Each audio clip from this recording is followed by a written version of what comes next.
जहां इन दिनों बरसात का मौसम शुरू हो चुका था और बिजली के कड़कड़ाहट के साथ बहुत जोरदार बरसात हो रही थी। इसी गांव में भोला नाम का एक व्यक्ति अपनी पत्नी सावित्री और एक बेटा गगन के साथ रहता था। भोला एक गरीब मजदूर था जो कभी किसी के खेत में काम करता तो कभी किसी के लिए मजदूरी करके अपने घर का पालन पोषण करता था।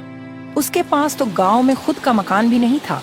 वो सेठ भानु प्रताप के एक छोटे से झोपड़ी वाले घर में अपने परिवार के साथ किराए पर रहता था, जहां बरसात में छत टपकती और गर्मियों में दीवारें तपती थीं। जैसे तैसे मजदूरी मिलती तो घर का चूल्हा जलता, वरना कई बार उसे और उसके परिवार को खाली पेट ही सोना पड़ता था। उस रात मौसम बेहद खराब हो गया था। मूसलाधार बारिश के साथ ठंडी हवाएं भी चल रही थीं और बिजली की चमक से पूरा गांव कांप सा रहा था। अजी 2 दिन से लगातार बारिश हो रही है, न धूप निकली न कपड़े सूख पाए। घर में हर तरफ नमी ही नमी भर गई है और ऊपर से झोपड़ी भी टपक रही है। अगर यूं ही बारिश चलती रही तो खाने को कुछ भी नहीं बचेगा। सावित्री, तुम ठीक कह रही हो, लेकिन अब करें भी तो क्या करें? खेत भी पूरी तरह पानी में डूब गए हैं, अनाज की बोरियां भी गीली हो गई हैं। हमारे पास जो थोड़ा बहुत दाल चावल था वो भी खत्म हो चुका है और सारी लकड़ियां भी भीग गई हैं, इसीलिए चूल्हा भी नहीं जल पा रहा। और हाँ, क्या तुमने सुना? जोखन चाचा कह रहे थे कि बारिश कम से कम 20 दिन ऐसे ही चलती रहेगी। अगर सच में ऐसा हुआ तो ना तो गांव के रास्ते खुलेंगे और ना ही बाहर से कुछ लाया जा सकेगा।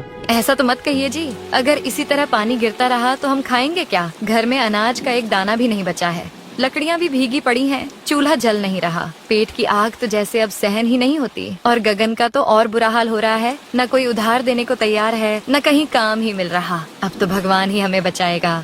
इसी तरह बारिश लगातार पड़ती रही। उसी गांव के बाहर घने जंगल में एक पुराने गुफा में एक वृद्ध साधु तपस्या करते थे। उनका नाम आत्मानंद था। वह वर्षों से तपस्या में लीन थे। कई दिन बारिश पड़ने के कारण पूरा जंगल पानी से भर चुका था। अब पानी धीरे धीरे गुफा में भरने लगा था। पानी की बूंदें से वह भीगने लगे थे और उनका ध्यान भटकने लगा था। हे प्रभु, इस शरीर में अब शक्ति नहीं बची, लेकिन तेरा नाम ही मेरा बल है। मैं अपने तपस्या को नहीं तोड़ूंगा, चाहे कुछ भी हो जाए। महीनों से साधु ने कुछ विशेष अन्न नहीं खाया था, केवल कंदमूल और जल पर जीवन बिता रहे थे। लेकिन अब बरसात का मौसम तेज हो चुका था।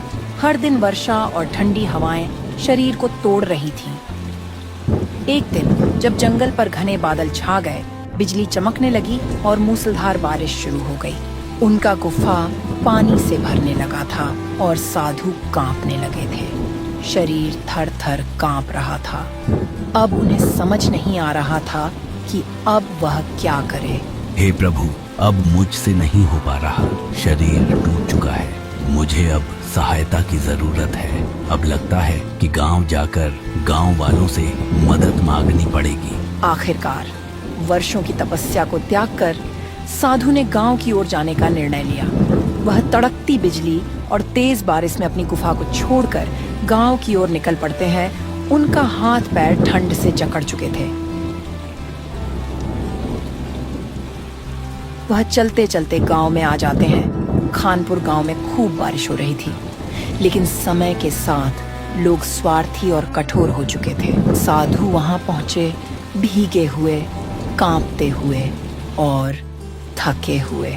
अरे देखो देखो, इतनी तेज बरसात में कोई साधु ढोंगी बाबा आ रहे हैं। इन लोगों को सिर्फ मांगने खाने की आदत है। अरे ढोंगी महाराज, आपको बारिश तूफान नजर नहीं आ रहा है? आप अपने ढोंग से मांगने और खाने चले आए। आपको मालूम नहीं कि सारे गांव के लोग बारिश और तूफान से परेशान हैं। चारों तरफ त्राही त्राही मची है। इतनी बात सुनकर साधु बाबा बहुत दुखी हुए। वह निम्रता से बोले, बेटा, जरा सा अन्न दे दो और कहीं थोड़ी सी ठिकाना मिल जाए तो इस बूढ़े शरीर को कुछ राहत मिले। अब तो शरीर भी साथ छोड़ने लगा है। बाहर बहुत तेज बारिश हो रही है। अरे ढोगी बाबा, हमारे पास देने को कुछ नहीं है, किसी और के घर चले जाइए। फिर साधु बाबा वहाँ से चले जाते हैं दूसरे दरवाजे पे मदद मांगने। गांव में घूमते हुए साधु हर द्वार पर पहुँचे, लेकिन किसी ने उनको रोटी न दी और न ही रहने का ठिकाना। गांव के लोग इतना स्वार्थी हो चुके थे जबकि सब सिर्फ अपने भलाई के बारे में सोच रहे थे। साधु बाबा निराश मन से बारिश में भीगते हुए वहीं एक पेड़ के नीचे बैठ गए। तेज आंधी और कड़कती बिजली में मानो जान ही चली जाए। पेड़ के नीचे थोड़ा आराम लगा। फिर रात हुई। उस रात फिर तेज बारिश शुरू हुई। साधु वहीं बैठे रहे। उनकी तबीयत बिगड़ने लगी। बुखार ने शरीर को जकड़ लिया। वह बैठे बैठे सोचते रहे, हे भगवान, क्या यही इंसानियत बची है? वर्षों से तप किया, लेकिन थोड़ा सहारा मांगा, लेकिन गांव के लोग मेरी जरा भी सहायता नहीं किया। तभी अचानक एक जोरदार बिजली गिरी और उनका शरीर हिलने लगा। वह बेसुध होकर पानी में गिर पड़े। चारों ओर पानी भर चुका था। लोग झांक कर भी नहीं देख रहे थे। पानी में आधे डूबे साधु की सांसें रुकने लगी थीं। उनकी आंखें बंद हो रही थीं। मृत्यु की आहट पास थी। वह मरते हुए क्रोध में गांव वालों को श्राप देते हैं।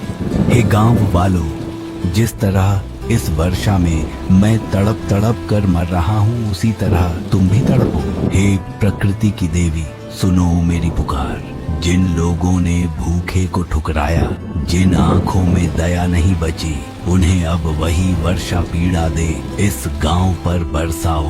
जल की आग बीमारी बनकर फैले। यह बूंदे और कोई न बचे जब तक पश्चाताप न हो। इस गांव में अब वर्षा कभी न रुके जब तक पश्चाताप न हो, जब तक मानवता न लौटे। और फिर साधु आत्मानंद ने अंतिम सांस ली। बिजली चमकी और तेज आवाज के साथ तेज बारिश होने लगी।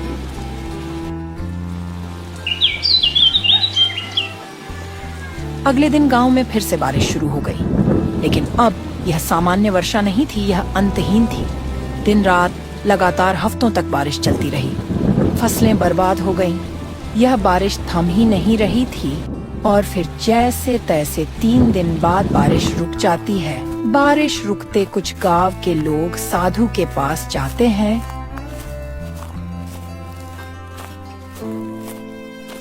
और वह लोग देखते हैं कि साधु का शरीर बारिश की वजह से फूल चुका था और शरीर सड़ने लगा था। अरे भाई कि सुन, देख रहे हो इस साधु का शरीर कितना बदबू कर रहा है। चलो जल्दी से यहाँ से चलो। हाँ भाई, चलो यहाँ से। ढोंगी था, मर गया, हमें इससे क्या? ये साधु फकीर होते ही है मरने के लिए। सारा जीवन ढोंग करके मांगते खाते रहते हैं और मर जाने पर गांव वाले परेशान होते हैं। चलो यहाँ से, कुछ दिन में इसके शरीर को चील कौवा खा जाएंगे। इतनी बात कहकर सभी गांव वाले अपने अपने घर चले जाते। भोला के घर में एक भी अनाज नहीं बचा खाने के लिए। वह काम की तलाश में सेठ के पास जाता है।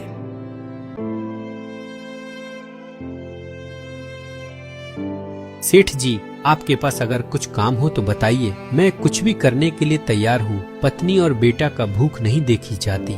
मेरा परिवार कई दिन से भूखा है। अरे भोला, मैं तेरा दुख समझता हूँ, लेकिन जब से ये बरसात हो रही है, मैं तो खुद अपने मजदूरों को काम नहीं दे पा रहा हूँ। मेरे सारे खेत पानी में डूबे पड़े हैं। बारिश के चलते मेरा गोदाम का काम भी पूरी तरह बंद है, इसलिए अभी तो कोई काम नहीं है। सेठ जी, मैं कोई भी काम कर लूंगा। मैं हल भी जोत लूंगा और अगर आप कहें तो घर का काम भी कर दूंगा। जानवरों को चारा पानी भी दे दूंगा, मगर मुझे कुछ तो काम दीजिए। घर पर मेरा परिवार भूखा है। सेठ जी, अगर मुझसे कोई गलती हुई हो तो मुझे माफ कर दीजिए, लेकिन मुझे कोई काम दीजिए। अरे नहीं भोला, मैं मजबूर हूँ। बारिश से पूरा फसल बर्बाद है, मुझे माफ कर बोला। लेकिन तू चिंता मत कर, जैसे ही बारिश थमेगा तो सबसे पहले मैं तुम्हें ही काम दूंगा। भोला निराश होकर जैसे ही अपने घर की ओर निकला ही था कि बरसात फिर से शुरू हो जाती है। अरे भाग्यवान, मैं अभी बाहर से सुनकर आ रहा हूँ कि अगले 10-12 दिन तक लगातार बारिश होने वाली है। मेरे को तो कुछ समझ नहीं आ रहा है कि मैं क्या करूँ, कहाँ से घर का राशन लाऊं। आप क्या कह रहे हो जी?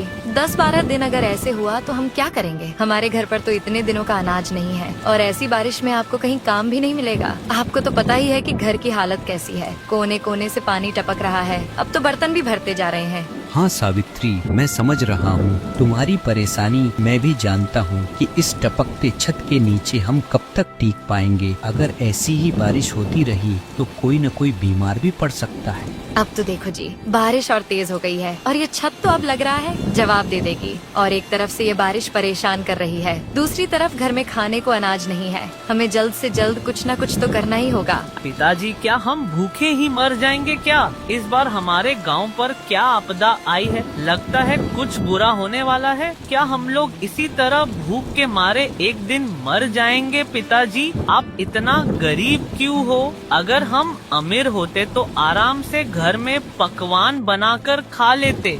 हाँ बेटा, अब तो मुझे भी डर लग रहा है। कहीं अगर ऐसी ही बरसात बढ़ती रही तो ये छत गिरकर नीचे ना आ जाए। हमें कुछ ना कुछ करना तो पड़ेगा। हेलो दोस्तों, अगर आपको प्यारी प्यारी कहानियाँ और फन कार्टून्स पसंद है तो जल्दी से सब्सक्राइब बटन दबाओ। बेल आइकन को भी ऑन कर दो ताकि कोई भी नया वीडियो मिस ना हो। लाइक करना